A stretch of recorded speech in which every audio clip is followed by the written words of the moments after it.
இலக்கு மின்னிதழ் நேயர்களுக்கு வணக்கம். நாங்கள் மீண்டும் ஒரு தாயக களம் நிகழ்ச்சியில் உங்களிடம் சந்திப்பதை விட்டு நாங்கள் புலகாங்கிதம் அடைகின்றோம். வளமை போல் என்னுடன் திருமிகு அருஸ் கலாநிதி அருஸ் அவர்கள் இணைந்திருக்கின்றார்கள். அருஸ் வணக்கம். வணக்கம் ஸ்டீவன். அனைத்துள்ள இலக்கு நேயர்களுக்கு எனது அன்பு கலந்த வணக்கங்கள். இன்று நாங்கள் தாயக களத்தை சற்று கொஞ்சம் ஆழமாக நோக்கலாம் என்று நினைக்கின்றேன். அந்த வகையிலே தற்பொழுது இந்த சுரேஷ் சாலை, அதாவது ஏற்கனவே அந்த இன்டெலிஜென்ட் ஆஃபீஸராக இருந்து கடந்த அந்த ஈஸ்டர் குண்டு தாக்குதல், அது இன்றைக்குமே மறக்க முடியாது, 21ஆம் தேதி ஏப்ரல் மாதம் 2019ஆம் ஆண்டு நடந்த ஈஸ்டர் குண்டு தாக்குதலும், அந்த தாக்குதலின் போது கிட்டத்தட்ட 279 பேர் கொல்லப்பட்டதாகவும் 500க்கும் மேற்பட்டவர்கள் படுகாயமடைந்தார்கள். இன்று வரை இந்த இந்த வழக்கு ஒரு மர்மமாகத்தான் இருக்கின்றது. சுரேஷ் சாலையை இந்த என்பிபி அரசாங்கம், அனுரகுமார் அவனுடைய அரசு அவரை கைது செய்திருக்கின்றார்கள். கைது செய்து அவரை சிறையில் வைத்து விளக்கங்கள் நடைபெற்று கொண்டிருக்கின்றன. இதிலே பல பேர் இதிலே கைது செய்யப்படலாம் என்று எதிர்பார்க்கப்படுகின்றது. முக்கியமாக முன்னாள் ஜனாதிபதி கோத்தபாய ராஜபக்ஷ மற்றும் அவருடைய குடும்பம் சம்பந்தப்பட்டவர்களும் இருக்கின்றார்கள் என்று சொல்லப்படுகின்றது. அதே நேரத்தில் பல சிங்கள எதிர்கட்சிகள், அதாவது மைந்தவனுடைய சகாக்களாக இருக்கட்டும், விமல் வீரவன்சவாக இருக்கட்டும், உதய கம்மன் பிளவாக இருக்கட்டும், இவர்களுடைய அட்டகாசம் என்றதை தாங்க முடியவில்லை.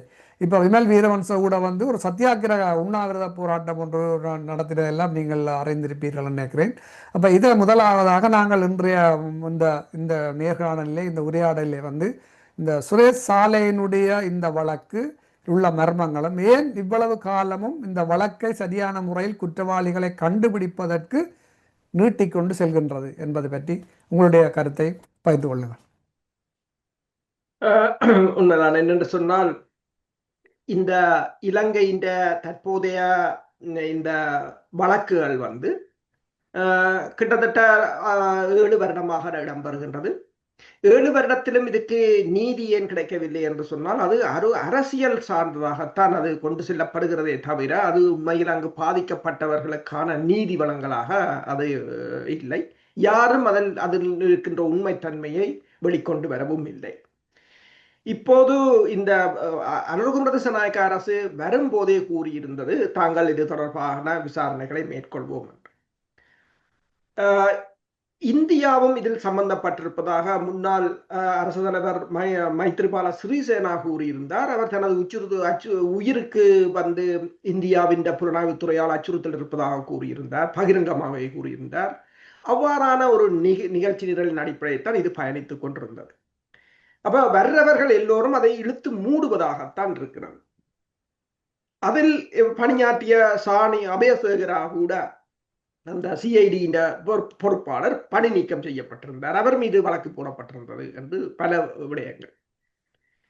இப்போது அனுரகுமார திசாநாயக்க வந்த பிற்பாடு அவர் சாணி அபயசேகராவை திரும்பவும் அந்த இடத்துக்கு நியமித்திருந்தார். அது மட்டுமல்லாது இந்த வழக்கை மேற்கொண்டு நகர்த்துவதற்கு முடிவெடுத்திருக்கிறார். அதுக்கும் ஒரு அரசியல் பின்னணியாகத்தான் பார்க்கப்படுகிறது. என்று சொன்னால், எதிர்கட்சிகளை இல்லாது செய்வதற்கு அவருக்கு நல்லொரு ஆயுதம் கிடைத்திருக்கின்றது. ஏனென்று சொன்னால், இந்த அசாத் மௌலானா என்ற கருத்தின்படி சுரேஷ் சாலை தான் இவர்களை தயார்படுத்தியது என்று சொல்லியும், இப்போது அனுரகுமார திசாநாயக்காவின் அமைச்சரின் கருத்தின்படி கூட இவர்கள் அந்த தேவாலயங்கள் வழிக்கான உளவு நடவடிக்கைகளை ஒருங்கிணைத்தது, இவர்களுக்கு இடையிலான தொடர்புகள் எல்லாம் தங்களிடம் இருப்பதாகவே அவர்கள் கூறியிருக்கிறார்கள். அவர் கைது செய்யப்பட்ட பிற்பாடு அவருடைய தாயார், அவருடைய மனைவிமார் எல்லோரும் மீடியாவுக்கு நேர்காணலை கொடுத்திருந்தார்கள். மிகப்பெரிய ஒரு தியாகியை கைது செய்தது போல விமல் வீரவன்சாவிலிருந்து பலரும் நீங்கள் கூறியது போல இதில் போராட்டத்தில் ஈடுபட்டார்கள். எஸ்ஜேபி அதாவது சஜித்தின் கட்சி இதில் பெரிதளவில் பங்கெடுக்கவில்லை. அவர்களுக்கு உள்ளக பிரச்சனைகள் இருப்பதாக கூறுகிறார்கள். விமல் வீரவன்சா ஏன் இதில் பங்கு பெற்றார் என்று சொன்னால், விமல் வீரவன்சா மனைவி மீது ஒரு வழக்கு இருக்கின்றது, பாஸ்போர்ட் மோசடி. அது 2 வருட சிறை தண்டனையும் அதுக்கு குற்றமும் அபராதமும் விதித்திருந்தார்கள். இப்போது மீண்டும் அதை அவர்கள் அப்பீல் செய்திருந்தார்கள். ஆனால் இப்போது அது ரிஜெக்ட் பண்ணப்பட்டு இப்போது குற்றம் உறுதிப்படுத்தப்பட்டிருக்கிறது. இப்ப எல்லோரும் குற்றவாளிகள்.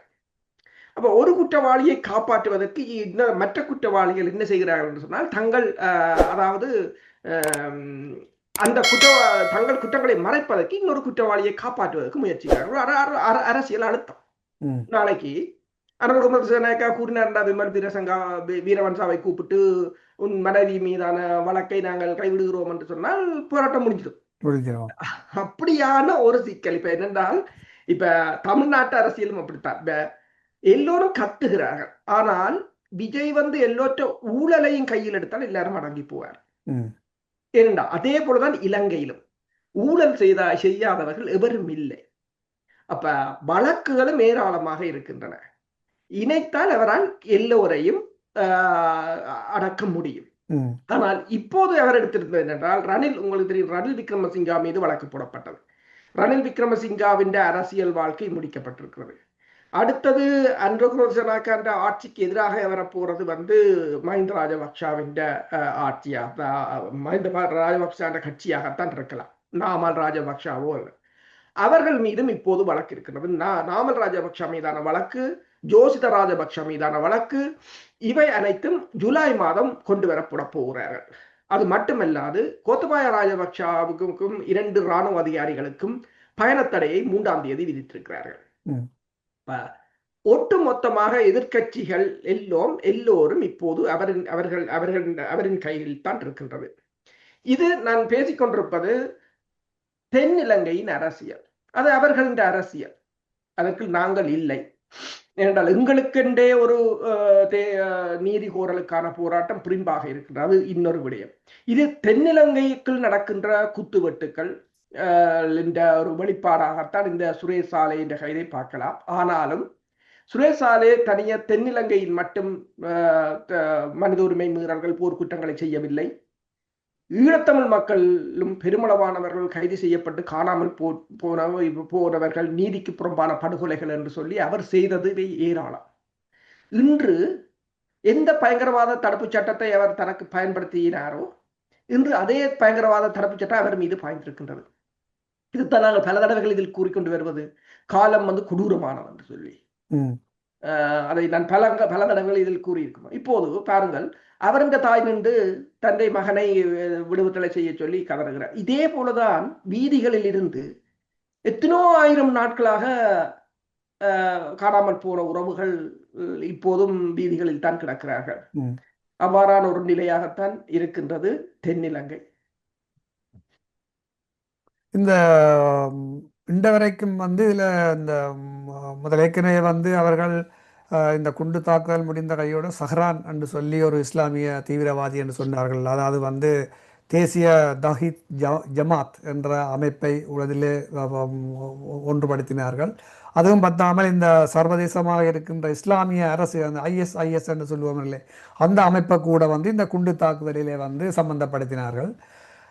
அதைவிட இன்னும் ஒரு விடயம் சொல்லப்படுகின்றது என்னென்று சொன்னால் இந்த குண்டு தாக்குதல் நடைபெறப் போகின்றது என்பது ரணில் விக்ரமசிங்க, நீங்கள் முதல் கூறியது போல ரணில் விக்ரமசிங்கவுக்கும் முதலே இது தெரிந்திருக்கு. அதாவது இந்திய உளவுத்துறைகளுடைய அறிவித்தல் இவர்களுக்கு முன்பே கிடைத்ததாகவும் சொல்லப்படுகின்றது. அப்படி இருந்தும் இவைகளை மீறித்தான் இந்த குண்டு தாக்குதல் நடத்தப்பட்டுள்ளது. அதே போன்று இந்த குண்டு தாக்குதலில் பிள்ளையானுக்கு மிக ஒரு முக்கியமான ஒரு பங்கு இந்த குண்டு தாக்குதல் இருப்பதாகவும் சொல்லப்படுகின்றது. இந்த சுரேஷ் சாலே என்பவர் இந்த அதிகாரி குண்டு தாக்குதலுக்கு முன் இந்த சஹ்ரானை கூட்டி சென்று நீர்கொழும்பிலே எங்கெங்கெல்லாம் தாக்கப்பட வேண்டும் என்று காட்டியும் இருக்கிறார். இந்த கோயிலான் என்று சொல்லியிருப்பதாகவும் அறிகின்றோம். அந்த வகையிலே இவ்வளவும் தெரிந்தும் இன்று வரைக்கும் ஏன் ஒரு சரியான நடவடிக்கை எடுக்க முடியவில்லை?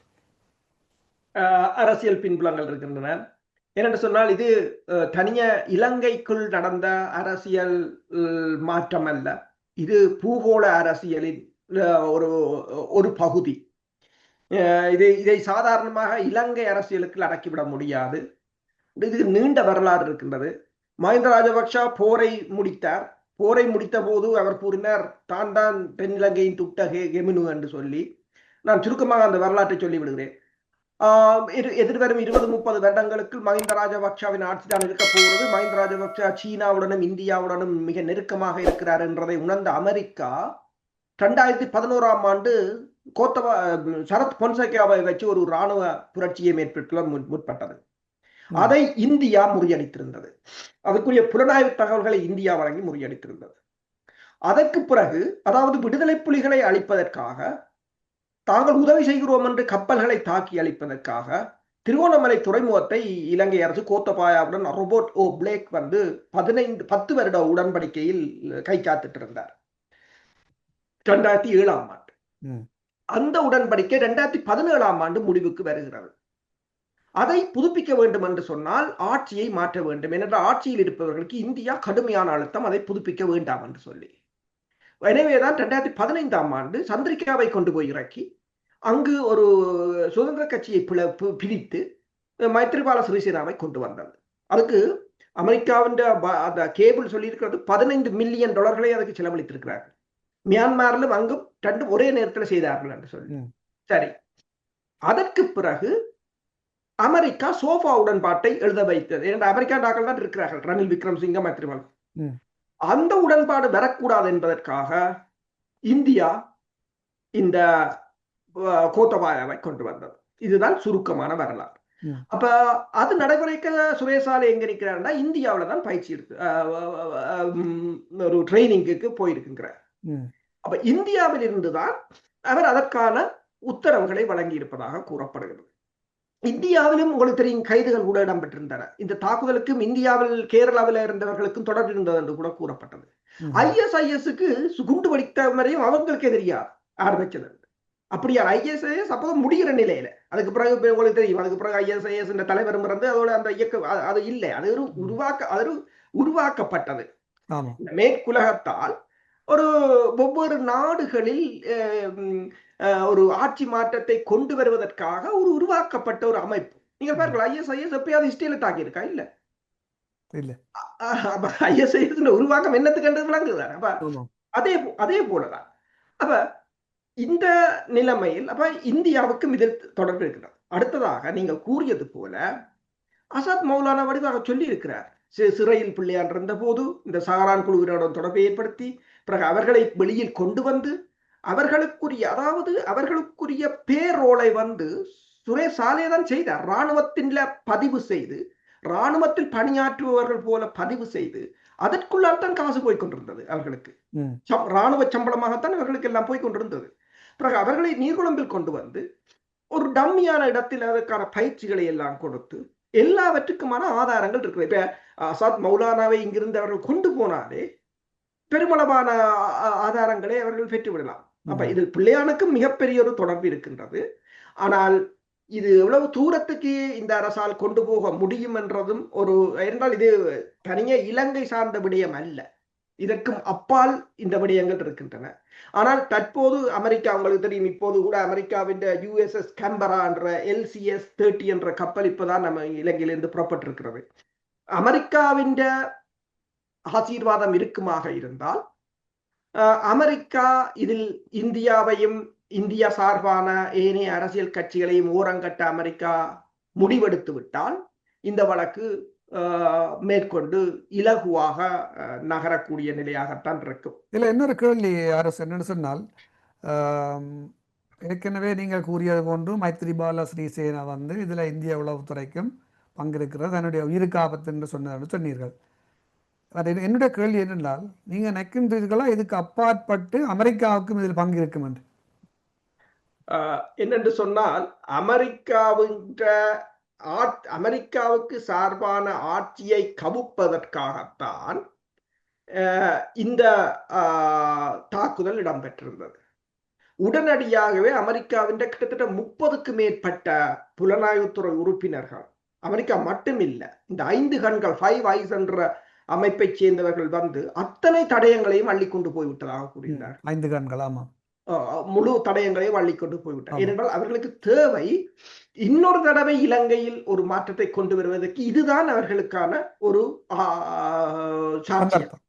சந்தர்ப்பம். எனவே அதை கொண்டு போய்விட்டார்கள். அமெரிக்காவுக்கு முதலாவது ஆட்சி மாற்றத்தில் தொடர்பிருந்ததை தவிர இந்த ஆட்சி மாற்றம் பிராந்திய நாடுகளால் மேற்கொள்ளப்பட்டது அமெரிக்காவுக்கு எதிராக. உங்களுக்கு தெரியும், அதற்கு பிறகு அமெரிக்காவின் மிலேனியம் சேலஞ்ச் உடன்பாடு கிழித்தறியப்பட்டது. அமெரிக்காவே வெளியேறிவிட்டது. அமெரிக்காவே அதிலிருந்து வெளியேறிவிட்டது. நான் வெளியேறுகிறேன். இப்ப என்ன பௌத்த துறவிகளை இறக்கி இருந்தார்கள்.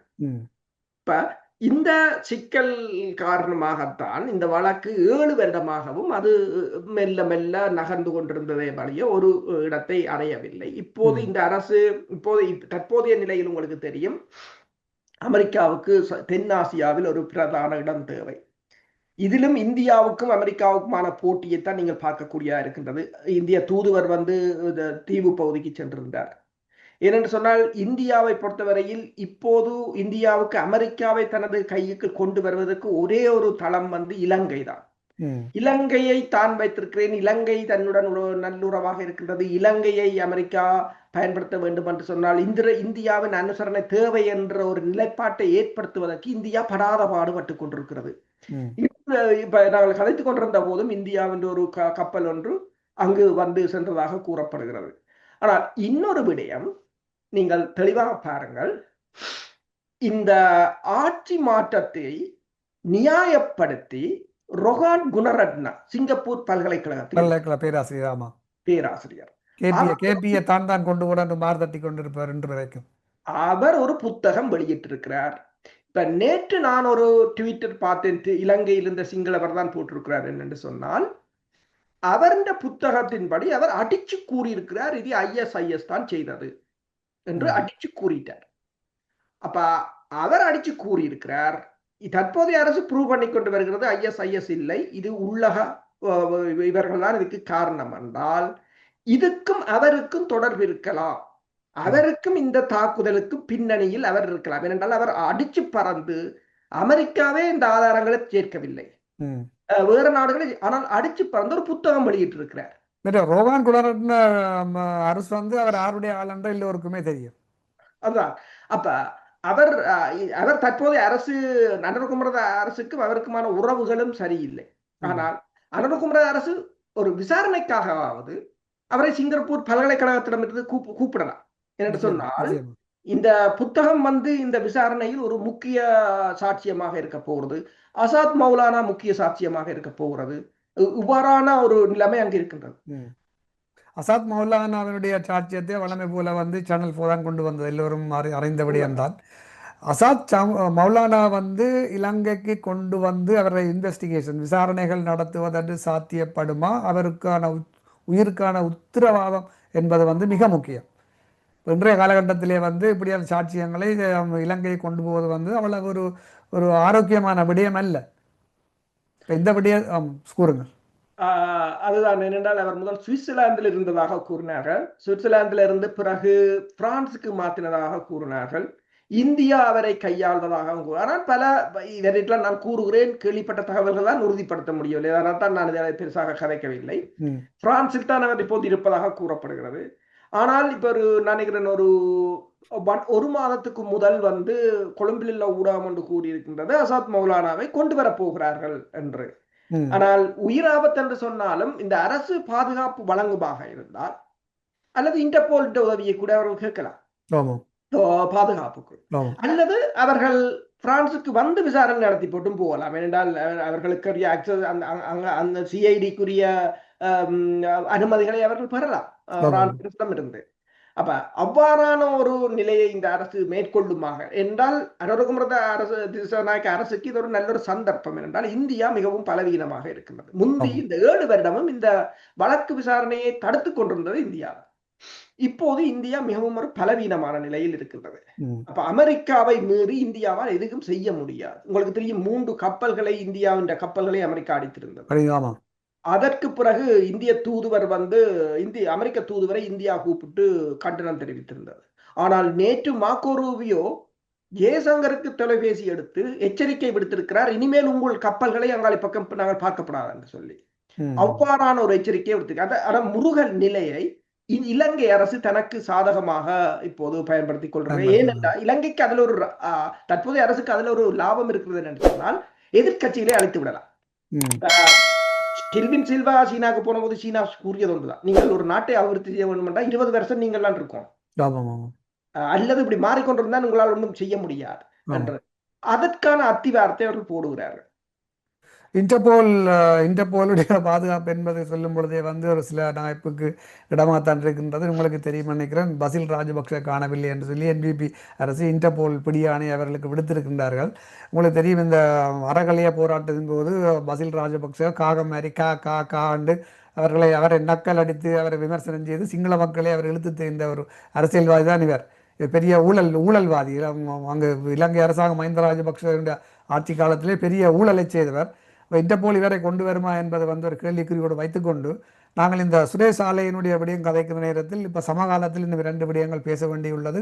மிக சுருக்கமாக, இந்த ட்ரப் ஆடகர் சங்கீதனை அவர்களை பயங்கரவாத தடை சட்டத்தின் கீழ் கைது செய்தார்கள், கொண்டே உள்ளே வைத்திருந்தார்கள். பிறகு வந்து நீதிபதியால் வந்து பயங்கரவாத தடை சட்டம் நீக்கப்பட்டு தற்பொழுது அவர் பிணையில் விடுவிக்கப்பட்டுள்ளார். இங்கே ஒரு பெரிய ஒரு ஒரு ஒரு ஒரு பிரளயம் நடந்தது போன்று எங்களுக்கு சகிக்க முடியாமல் இருக்கின்றது. நீங்களும் கேள்விப்பட்டிருப்பீர்கள். நீங்களே கூட வாயில சொல்லுங்க என்ன நடந்தது. அது உண்மைக்கு தான் பெரிய ஒரு ஒரு ஒரு ஆச்சரியமாக தான் பார்க்கின்றேன். வெளியில் வந்தவர் வந்து என்பிபி அரசுக்கு நன்றி சொல்கின்றார். இதில் என்ன நடைபெறுகின்றது என்பது வந்து எங்களுக்கே தலை சுத்துகிறது அல்லவா? இதுதான் ஒரு மிகப்பெரிய பிரச்சனை. என்னென்று சொன்னால், தமிழ் கட்சிகளிடம் ஒன்று, இதில் 2 விடயங்களை நாங்கள் பார்க்க வேண்டும். நாங்கள் உணர்ச்சி அரசியலை செய்து கொண்டிருக்கிறோம்.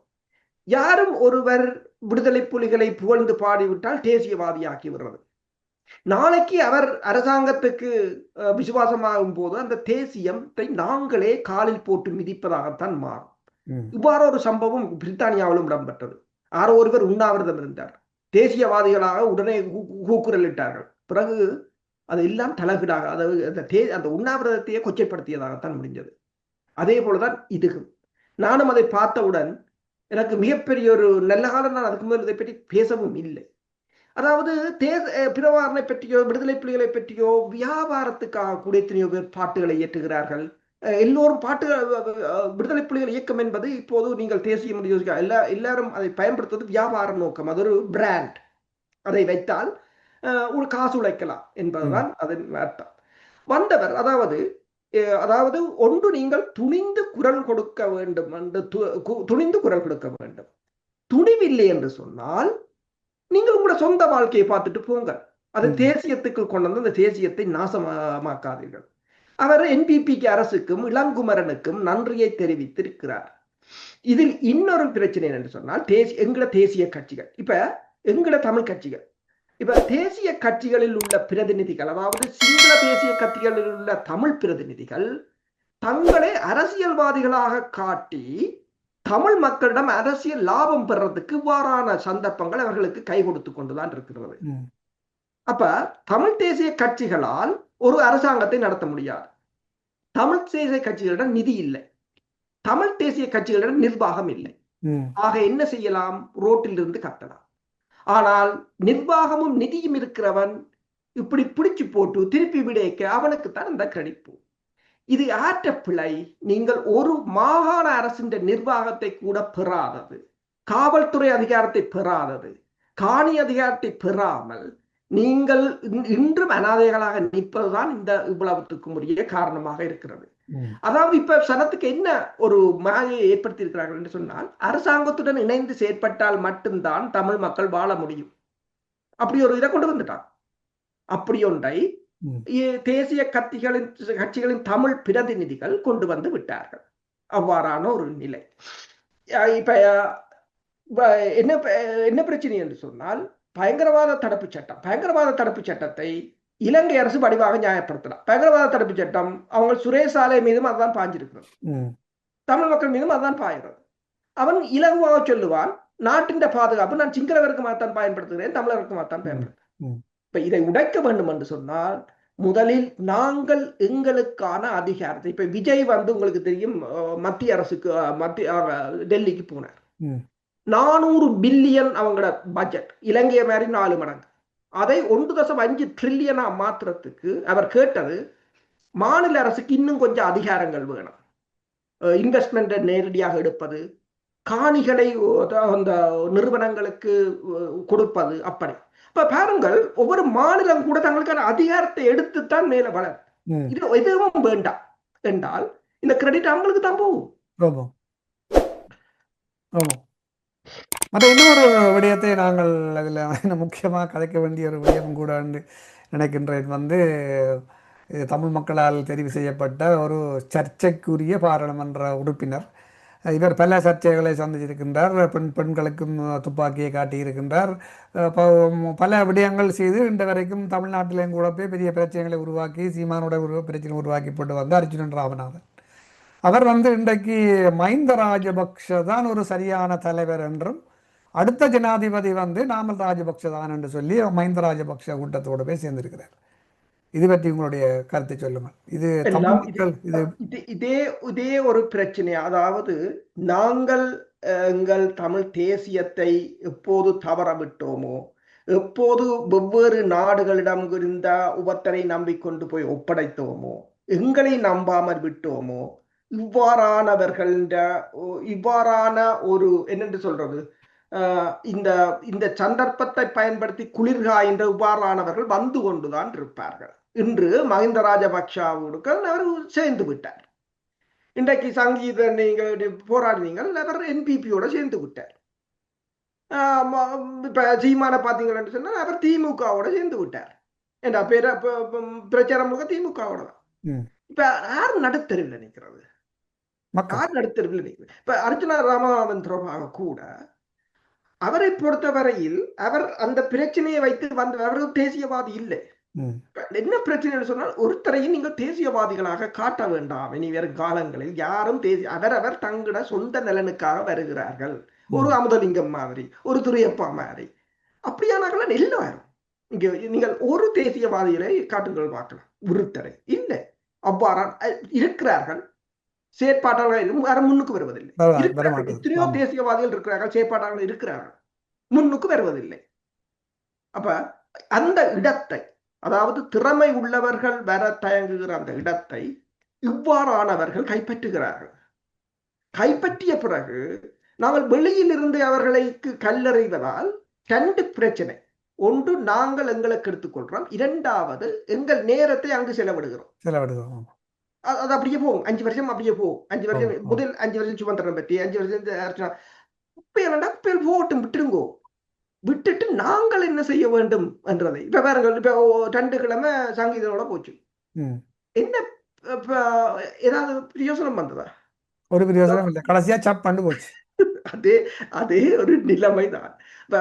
இதை நாங்கள் என்னென்று இதை செய்வது என்பது தொடர்பாக நாங்கள் உண்மையில் இது, அதாவது எங்களிடம் ஒரு சிறந்த கட்டமைப்பு இல்லை, எங்களிடம் ஒரு வலுவான அமைப்பு இல்லை, மக்களை வழிநடத்துவதற்குரிய கட்டுமானமும் இல்லை. ஒரு தேசிய சபை ஏதோ ஒன்று கூட எங்கள்கிட்ட இல்லையா? ஒன்றும் இல்லை.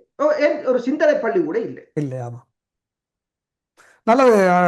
நாங்கள் நிறைவு செய்கின்ற நேரங்கத்தை நெருங்கிவிட்டோம். என்றபடியால் நாங்கள் இந்த நேர்காணலை இத்துடன் நிறைவு செய்வோம். நாங்கள் பிரயோசனமான சில விடயங்களை நம்முடைய தாயகம் நோக்கி பேசியுள்ளோம். இது மக்களுக்கு நிச்சயமாக ஒரு சரியான ஒரு தகவலை கொண்டு செல்லும் என்ற நம்பிக்கையுடன் மக்களை நீங்களும் இந்த நேர்காணலை பார்த்து கொண்டிருக்கின்ற நீங்கள் உங்களுடைய கருத்துக்களையும் கீழே பதிவு செய்யுங்கள். நன்றி அரோஸ். நாங்கள் இன்னும் ஒரு நேர்காணலில் சந்திப்போம். நன்றி, வணக்கம். நன்றி, வணக்கம்.